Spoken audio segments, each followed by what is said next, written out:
Her content. I watched it when I was like a little bit past post grad, because me and her are the same age. I think we're like 2 weeks apart or something. I remember it was like her 22nd birthday. I was like, oh my god, we're the same age, whatever. I liked her content, but her content was like wild. She literally would just record herself, set the camera down, tap, do makeup, stop, do a little blush, stop, talk about getting drunk, stop, talk about going out, and she posts that video. Whereas you had Monet was doing whole cinematic pieces for her TikTok. That girl was doing every transition. She was doing all these cool edits. It was really fun, really bold, and amazing. But the crazy part is Alex grew quicker than Monet. Though they both blew up around the same time, Alex still had the bigger platform, and she still does to this day. So, I mean, if you compare Alex's numbers to Monet's numbers in terms of views on TikTok, Alex gets more views on a regular basis, though they are both successful. And then when I bring up Alex Cooper, I actually like Alex Cooper, but if you look at her on a deeper scope, when she goes to do her interviews, she goes in like typically her big call her daddy sweatshirt, her hair up in a claw clip, and a bare face, or just very minimal makeup. As a black woman,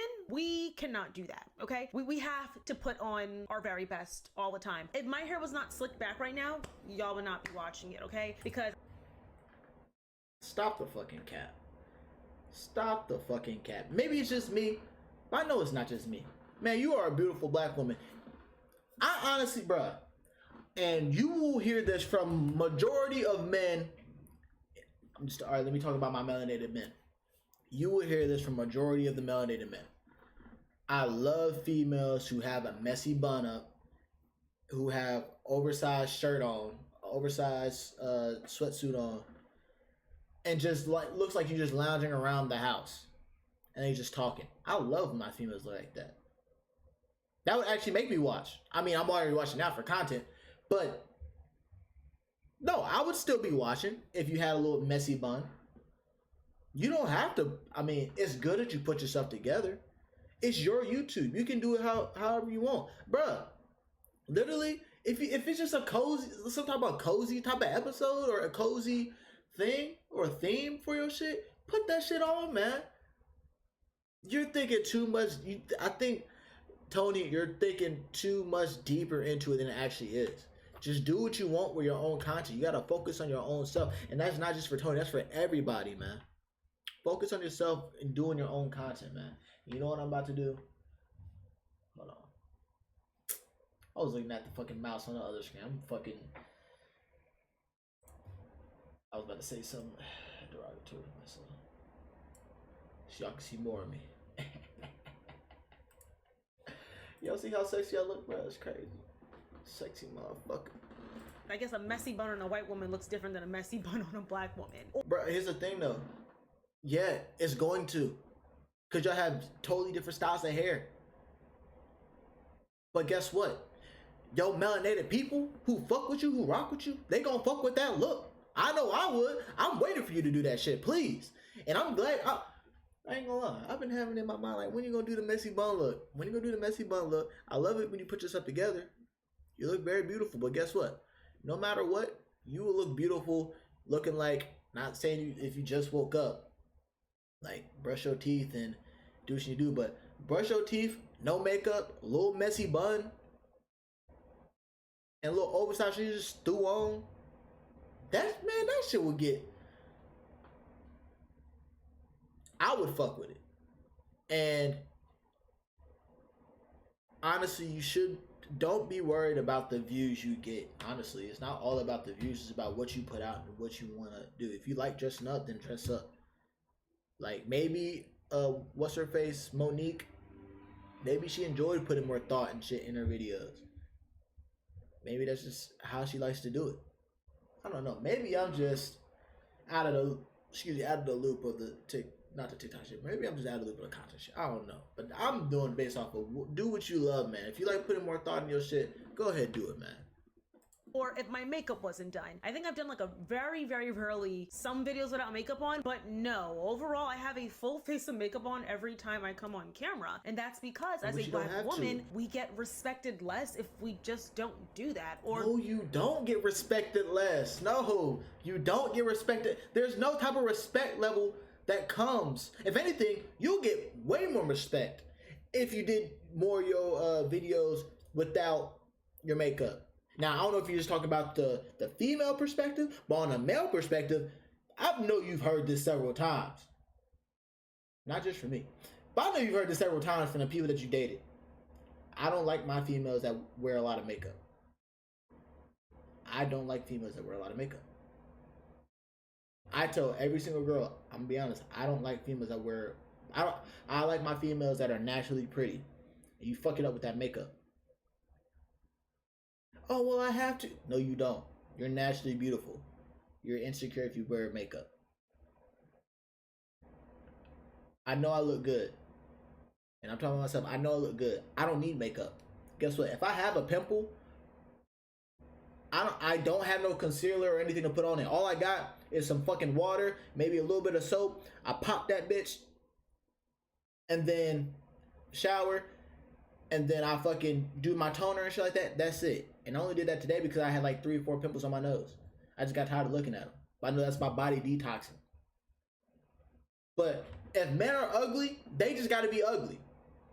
I mean, they can grow a beard, they can grow their hair or do different hairstyles, but they don't have no type of, like, they can't put on makeup without, seeming, unless they're like seen as like gay or that's outside the point. But men can't put on makeup to mask up the ugly. If you're beautiful, you're beautiful. You ugly, you ugly. Embrace that shit. The algorithm won't push our content out as often. Not true. Bruh, that's not true. The algorithm is not based on whether you put on makeup or not. AI is not going to look for, oh, she got makeup? Pushing her. She not wearing makeup? Get this dingy bitch out of here. AI is not doing that. Or maybe, I don't know. I didn't create the AI, so maybe they are. But from what I can tell, AI is all about what you like. Yeah, AI is all about what you like to see and what you don't like to see. What you don't like to see, it ain't gonna push it to you. What you like to see, they are gonna push it to you. And even with people, I'm gonna go with my melanated kings here, bruh. If I see a beautiful black woman and she's talking about something that I'm decently interested in, I'm clicking on this shit. Now, do I watch Tony Brienne when I'm doing my shit? No, I don't watch Tony Brienne when I'm off stream. I use her for content. I love what I love the videos that she does. She has some good points. And also I know that I got my points based off of a male's perspective, and especially a melanated male's perspective. And she has hers based off a melanated female's perspective. But off stream, I don't watch that shit because I get no educational benefits from it. I could care less about what she has to say off camera. Cause I really, like, all my talking is coming out on camera while I'm, doing this with y'all. Right? But, yeah, I don't, oh yeah, this is what I was about to say. I bet you that my melanated kings, I don't know how your algorithm is or how your analytics are and how many people, watch your shit, like males versus females, but I'm sure the male, if it was melanated kings dominated, they'll prefer you without makeup. I promise you. And when I said Jackie Aina has this very crisp content where it looks very HD. But then one white influencer from Miami is just in her college dorm and she sets her camera up in her messy room and the vanity's here and she doesn't really have to do much and she gets probably more views than Jackie. And Jackie had to work her way to the top a lot harder compared to the other makeup beauty influencers that were blowing up around the same time that she. Look, this is gonna be another one of those I gotta chop up, but I don't really care. This is what I can say about that college white individual who, because I saw that room was messy as fuck. I said, what the fuck? How do people live like this? But you got to remember too, not a lot of people can associate themselves or can, I don't want to put this, not a lot of people can relate to what she's doing. As in, like, they can't relate to having a high rise. Some can. Sorry. Some can relate to her having a high rise and her living in a mansion like that. Not a lot of people can relate. More people can relate to that white girl in her college dorm with a messy ass bedroom. You know why? Because I'm sure that most of her supporters and fans are the people who are in college or were in college and had messy ass dorms, or they live on their own with apartments or their houses and they got messy ass dorms. It's all about relatability. Not a lot of people can relate to that.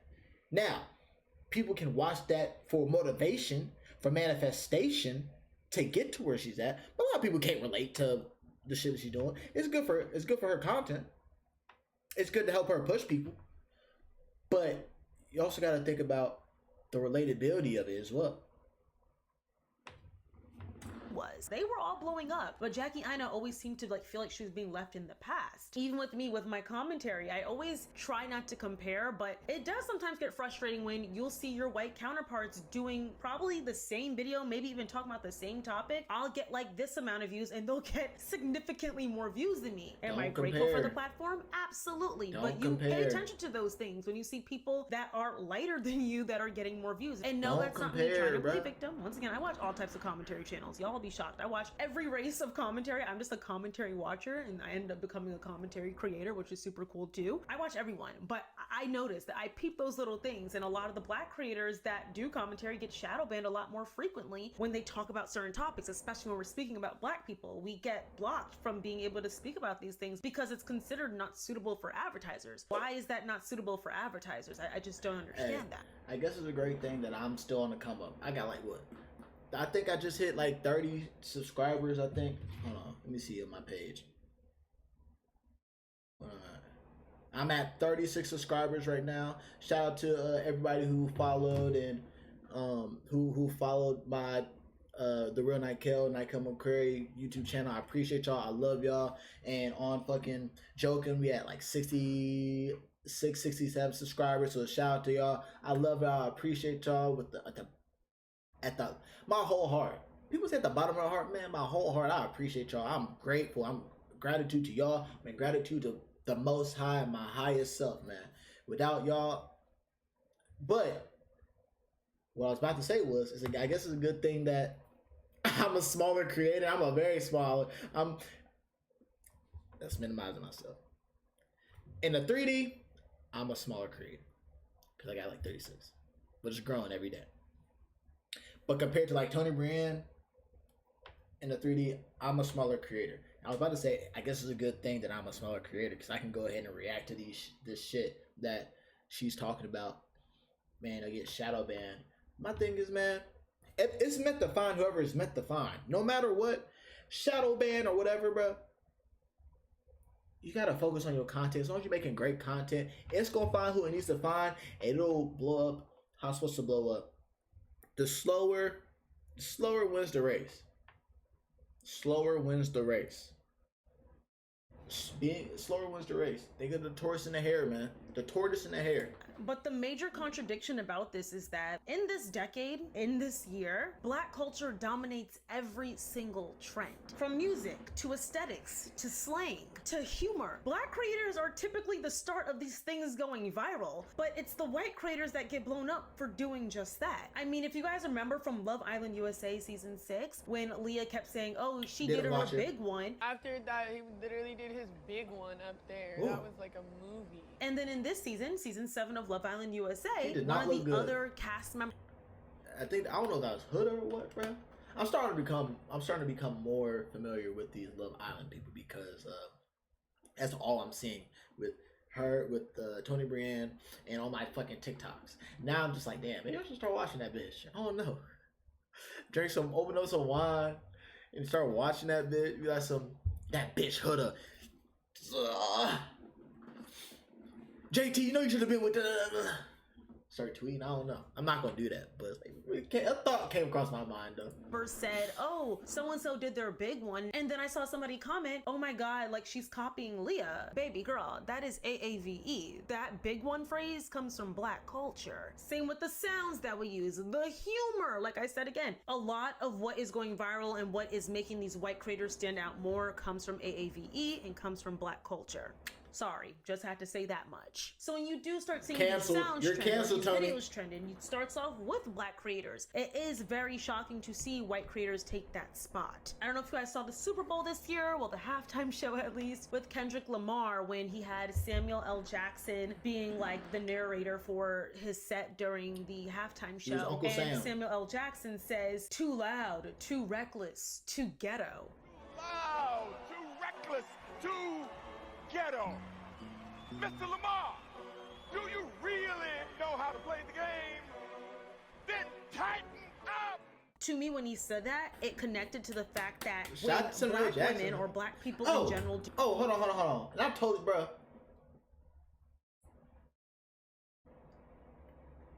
I totally forgot about this. It's still in my mind. Let's get a moment of silence for Malcolm Jamal Warner. I saw that he passed away today. I was like, bro, what the fuck? Because I saw it on Tyler the Creator's page. I was like, huh? And I saw it on Twitter. He passed from a accidental drowning. Man, R.I.P. to the GOAT, Malcolm Jamal Warner, man. Let's get a moment of silence, because that shit is crazy. Let's moment of silence.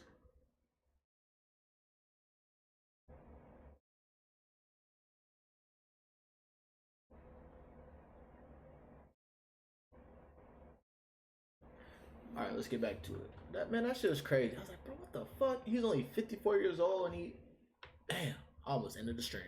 I'm so glad I went the other way, bro. do anything, it's considered too loud, too reckless, and too ghetto until a white person gets their hands on it. It seems we're only celebrated when someone's inspired by us, but we get treated wrongfully when we're the ones doing that exact trend that others are celebrated for. Oh, the trend that we created. So we've already discussed how the internet hates black women unless we're performing, but it also does too when we're crying, strong, unbreakable. But what happens? Bruh, the internet does not hate black women, bruh.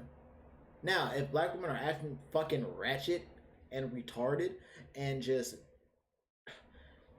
they're acting like all the negative stereotypes, then yeah, they're gonna hate on black women. But when black women are doing their thing and being an actual genuine human being and being themselves, being authentic, oh yeah, internet's gonna eat it up. They're gonna love it. They do love it. I don't know if maybe it's the part of the internet that you focus on, you watch, that is hating on black women, but the part of the internet that I see when I'm on it is whenever the person is being a bad person, no matter who they are, what race, they're gonna shit on that person. If they're being a genuinely good person, they're gonna uplift that person and say, oh yeah, that shit's dope as fuck. Like, proud of him. Hey, let's go start a GoFundMe, or hey, let's get his follower count up to this. Like, bro, remember that So I Ain't Fresh dude? That nigga got a collaboration deal with, I don't even know who he got a collaboration deal with, but he got a collaboration deal. It's a while ago. I don't know where he's at now. And he was on the fucking, he was on the fucking half court. He got half court sideline seats to a NBA game. So, I mean, I know he's not a black female, but the internet does not hate black women. Happens when we're just human. This weekend, I was invited to DC by Free and Just to hear more about women's rights and abortion rights. And while I was there, I was given the opportunity to interview a woman named Leilani, and her story shook me. One night he was crying and crying and crying, and I could not function. And I tried to kill myself. She was dealing with postpartum depression, and in that moment, she felt completely alone. She wasn't performing. She was sharing the rawest part of her story with me, face to face. I remember having to catch myself, like, what the hell is wrong with you? And I cried out, and I was just like, God, help me. If you can't do anything else, help me. And I realized black women shouldn't have to reach a breaking point just to be seen. She didn't tell her story for sympathy. She told it to save someone else. Postpartum lasts That's up very to 2 sad. years. And you could think that you are totally fine one day, and the next day you are literally having a, in the shower, sitting on the floor, mental breakdown. This is why Free and here's another thing too that I gotta say. Shout out to this beautiful black melanated queen for sharing her story. It's a very very emotional and uplifting story for the people who are going through, you know, the mental disorders and stuff like that. My biggest thing is, and I'm talking to my beautiful melanated kings and queens, there's been a pressure on our melanated selves to be strong no matter what. Don't let them see you cry. You gotta take it on the chin, hold everything up, and go through the stress and shit like that. Nigga, you're human. Your strength is within your emotionality and your vulnerability. We, melanated beings, we are nurturers. We're not fighters unless it comes to protecting those that we love. Then we go ahead and go hard. But we are nurturers. And I'm not just talking about I'm not just talking about melanated females. I'm talking about melanated men as well. But we have our testosterone. But we are nurturers. We can't just think we can take on the weight of the world and do that for a whole lifespan and think we'll be all right and all good. That's not how it works. Our body will break down from the stress. You know, a lot of the things, like a lot of the like cancers, a lot of the different diseases that causes our melanated beings to die earlier than they're supposed to, is because of stress within the mind, stress within the body, and the food that they eat. Because if they gotta go ahead and take on the weight in the world and not talk about what they're dealing with and not deal with emotional trauma and stuff from their childhood, they're not gonna cry. They're just gonna, you know what, I'm just gonna go ahead and and bury it. And bury it and bury it and bury it. And cope. I'll go ahead and smoke this cigar. I'll smoke this weed. Damn, I feel this type of way. I'm gonna drink. Let me go ahead and let me try some Molly. Let me do some crack. Let me do some ecstasy. Instead of just dealing with it, going through, dealing with it, and understanding that these situations happen, but they don't define who you are. That's a lesson for you. You're growing from it. It's supposed to happen to you. Love yourself. And also, I don't know if she has a husband or not, but I'm positive, highly positive, that this shit wouldn't have happened. I don't want to say wouldn't have happened, but it was less likely to happen if her husband was there. That's what I'm gonna say.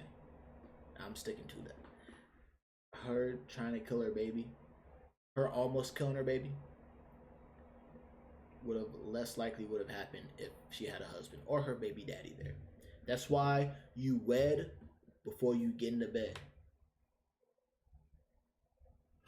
You put a ring on it before you put that thing on it.